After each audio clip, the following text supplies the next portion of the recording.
You will hear a woman phoning about the shared house she is going to move into. First, you have some time to look at questions 1 to 7.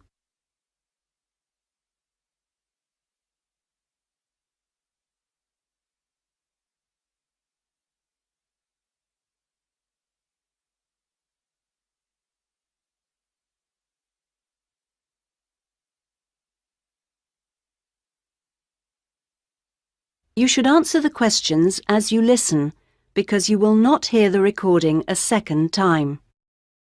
Listen carefully to the first part of the conversation and answer questions 1 to 7. Hello? Hello, this is Hilary. I'm calling about the house. I'm moving in next week. Oh yes, Hilary. This is Judith. I met you when you came to look at the house. Yes, I just had a few more questions I wanted to ask. Of course. Well, first, about the rent. I realise I didn't check what it included. Yes, that's important. It includes most things. We don't have to pay extra for heating, for example, just for the telephone, which is fair enough, I suppose. Local taxes are part of the rent, so that's not a worry. That's fine. Then I remember I should have sent my letter of reference to the landlord by now, but I haven't got his address. Yes, you should get that off right away. Address it to Mr. Crawley. He's at 14 King Street. Is that in Exford? Yes. And then you'll need to put the postcode, of course. It's AP12 7QT. Got that, thanks. I also realise I don't know exactly what the house has in the way of equipment. Is there a microwave, for example? There isn't. None of us feels the need. Oh, fine. I'm sure I can do without one too. What about a hairdryer? Maybe you should bring one, if you need one. I'll buy one, yes. And TV? Oh, yes. We've got 2, in fact. Was there anything else? I just wondered if there were any rules. Not really. We share the cleaning, things like that. We do have to be careful about loud music. Yes. So we've agreed that there shouldn't be any loud music after 9, and that we don't play music at all in the living room after 10. Up to 11 in your own room's okay, as long as it's not too noisy. That sounds good. And is there somewhere safe I can keep my bike? That's difficult. To be honest, lots do get stolen round here. We haven't got a garage, so we tend to park ours in the garden so that they're hidden from the street. OK. Now, I hope you like cooking. Yes, I do. Do you all have shared meals? Not very often, actually, but when the weather's good in the summer, we like to have a barbecue together, which we do each Wednesday. We tend to go out at weekends. Sounds fun. Before you hear the rest of the conversation, you have some time to look at questions 8 to 10.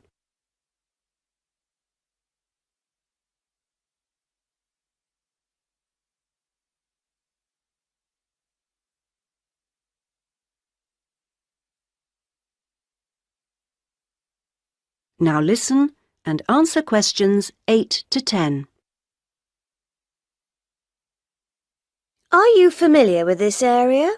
A bit. Actually, there are a few things that I'd like to know the location of. A bank, for example. Yes, there's one quite close. You just go up to the junction near the house, the one where 4 roads meet, and go straight ahead and then take the second left. It's a little way down there on the left-hand side. That's convenient. Another thing is that I'd like to check my emails quite often. I was wondering how far away an internet cafe was. Well, there are a couple actually, but one's much cheaper than the other.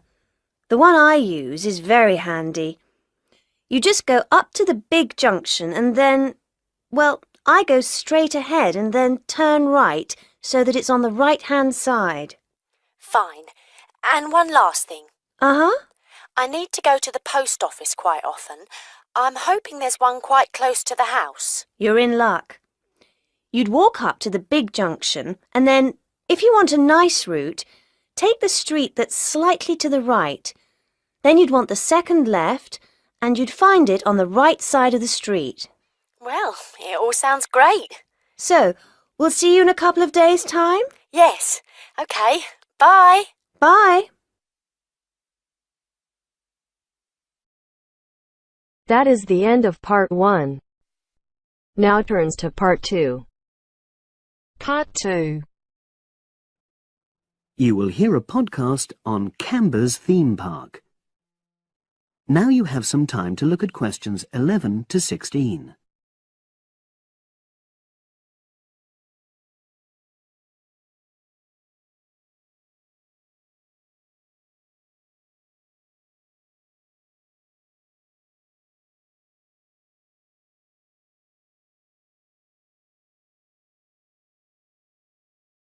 Now listen and answer questions 11 to 16.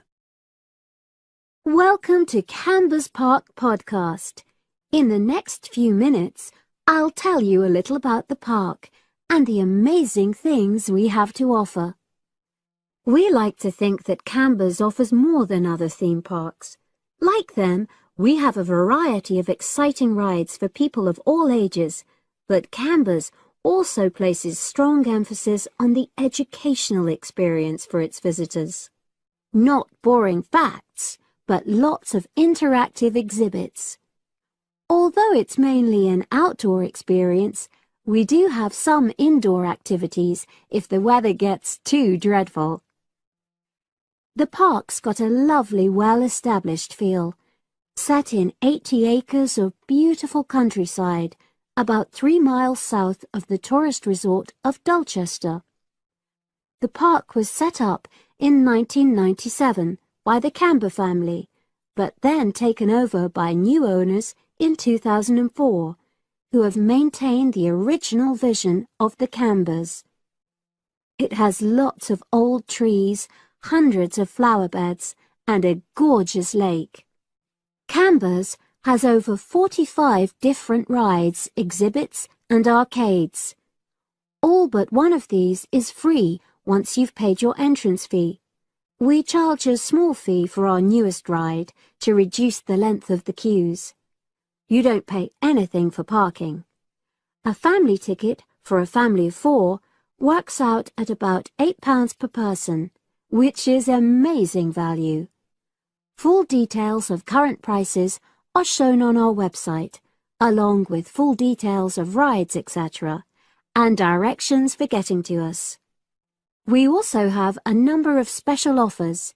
For example, if you live locally, why not join our Adventurers Club, which entitles you to 50% off ticket prices all year round, and a special lane for all rides and exhibits, which means you don't have to wait to get into any part of the park. See the Offers tab on the website. We've recently added a number of new exhibits to the park, and we're particularly proud of our Future Farm Zone, which houses over 20 different species of animals, from chipmunks to dairy cows. The emphasis is on getting near to the animals. All of them can be petted, and you can buy food for feeding the animals. Many of our younger visitors say that this is the high point of their visit. And speaking of food, don't let the animals have all the fun. We have a total of 7 different catering outlets on the site. We're open 10 to 5:30 all year round, and cold drinks and snacks can be bought at any time during opening hours. And hot food is available most of the day in the Hungry Horse Cafe from 11 until 5, just half an hour before closing time. Now you have some time to look at questions 17 to 20.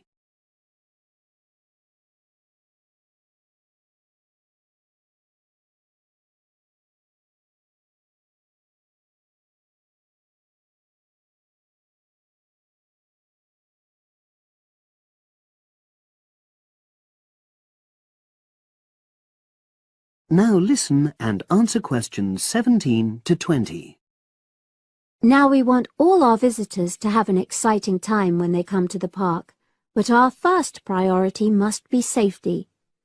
Parents and guardians know their children's behaviour and capabilities, but here at the park we have set certain conditions for each of the rides to ensure that all visitors get the maximum enjoyment out of the experience and feel secure at all times.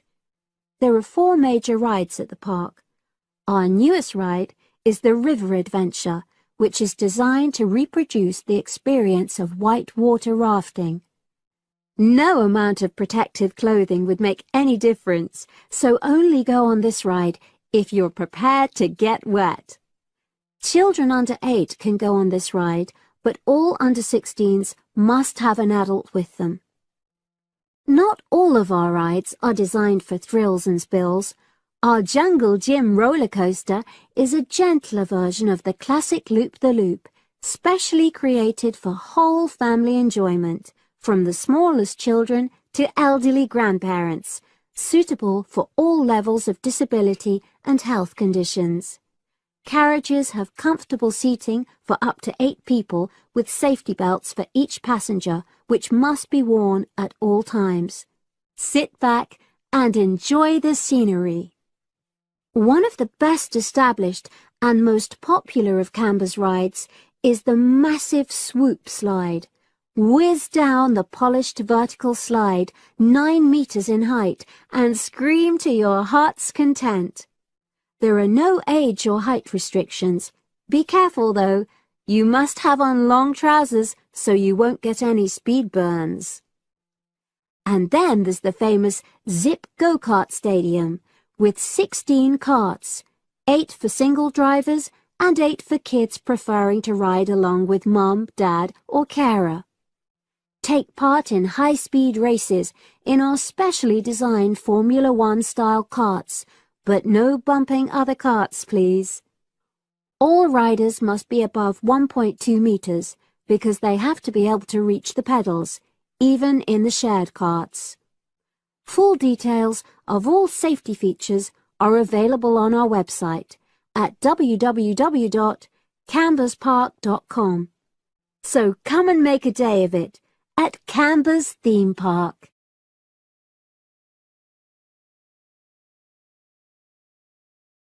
That is the end of part 2. Now turns to part 3. Part 3. You will now listen to a talk on bicycles. First, you have some time to look at questions 21 to 25.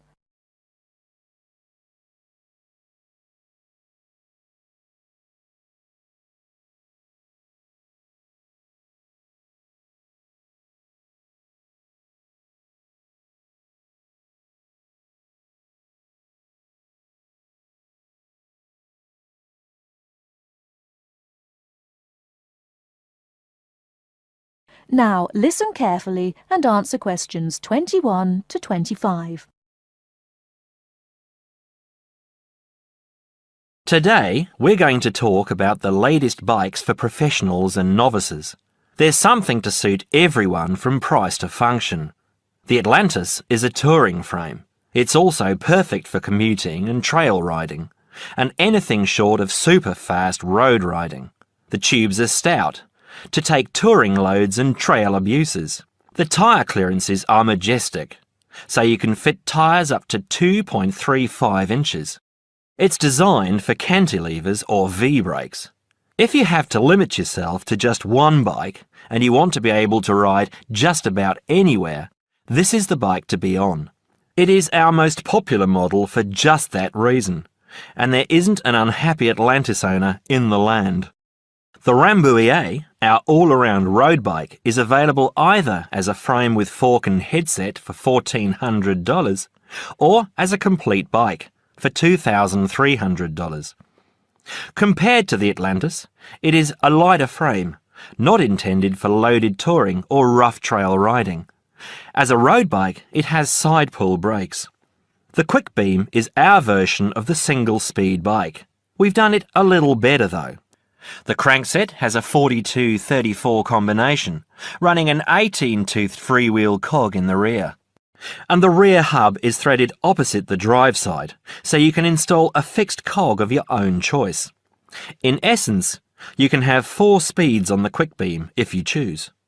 The Quick Beam is available as a frame with fork and headset for $900 or as a complete bike for $1,300. This is a rugged, versatile bike that you can ride on the road as well as on rough trail. Before you hear the rest of the talk, you have some time to look at questions 26 to 30.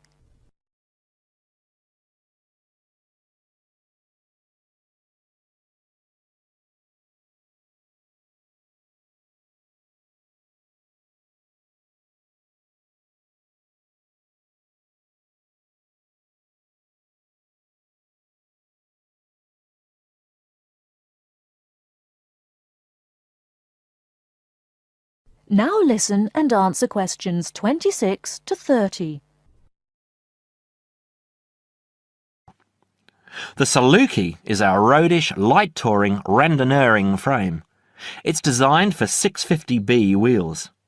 If 650B means anything to you, you'll either love it or think it's marketing suicide. If you're new to 650B and a follower, you won't want it. If you're new and a rebel, you will. Now, I'll just talk a little about saddle comfort. The road bike, for the most part, has turned into a high-tech, uncomfortable machine, and the proof is all around us. Look through any bike magazine or catalogue, and you'll see the saddle up to 6 inches higher than the handlebars. It is impossible to be comfortable on such a bike. It forces you to lean forward, putting more weight on your groin, hands and arms. People ride these bikes with straight, locked-out arms and wake up with aching backs. They endure it, get used to it, or buy recumbents. When we custom design a bike for you, you'll be able to get a comfortable position. Your back will be between 45 and 50 degrees, and there will be a noticeable bend in the arms. And most importantly, your arms won't be supporting your body weight. You won't have to look up to look ahead, because you won't be hunched over and low. That means our bikes are more accessible for riding on the flats, or even for short climbs. We consider this when we design and build your custom frame. That is the end of part 3. Now turns to part 4. Part 4. You will hear part of a lecture about a place called Cuba PD. Listen carefully and answer questions 31 to 36.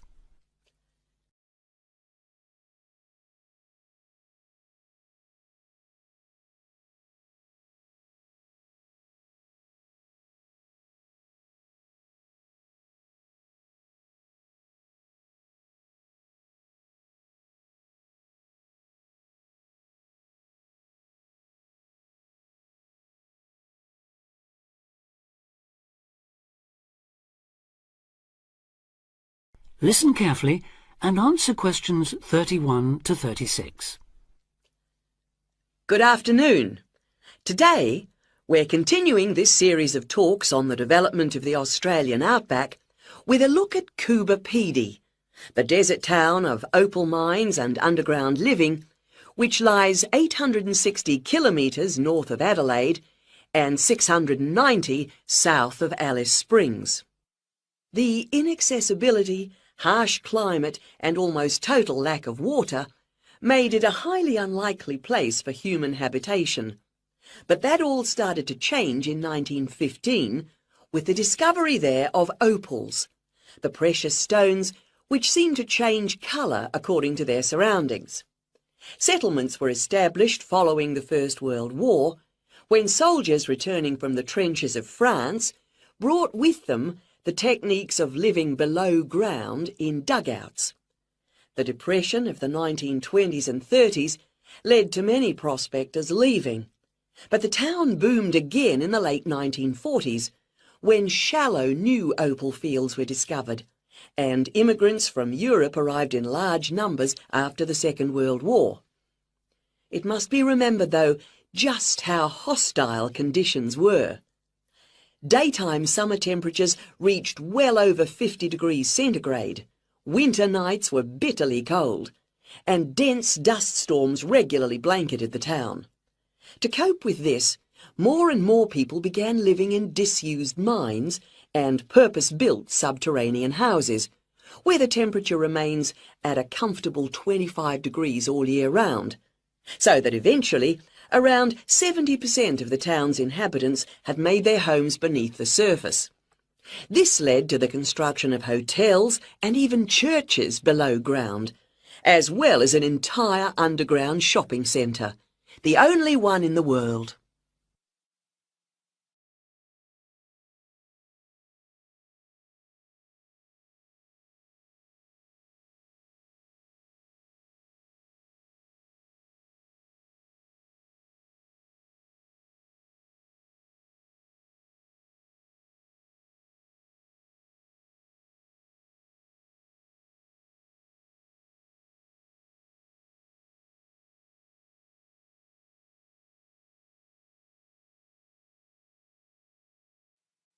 Now answer questions 37 to 40.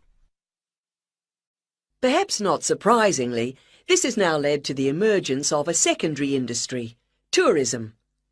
Increasing numbers of visitors come to see the tunnels and the caves with their ventilation shafts, the weird machines lying about in the town, and, just beyond it in the scorched red desert, the conical hills thrown up by the world's biggest opal mines.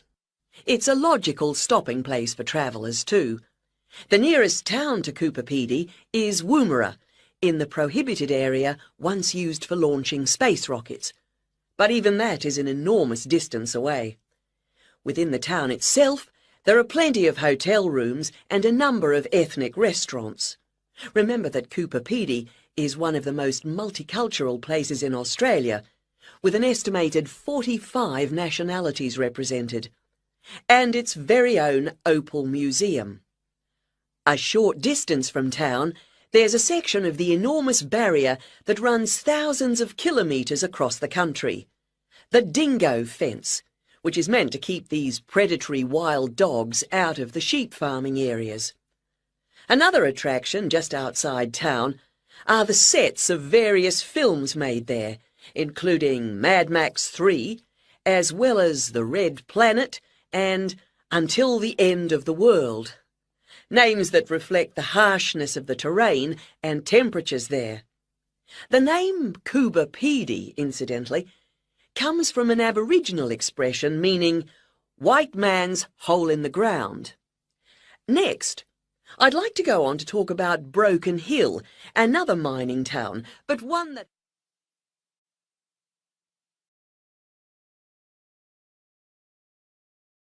That is the end of part 4.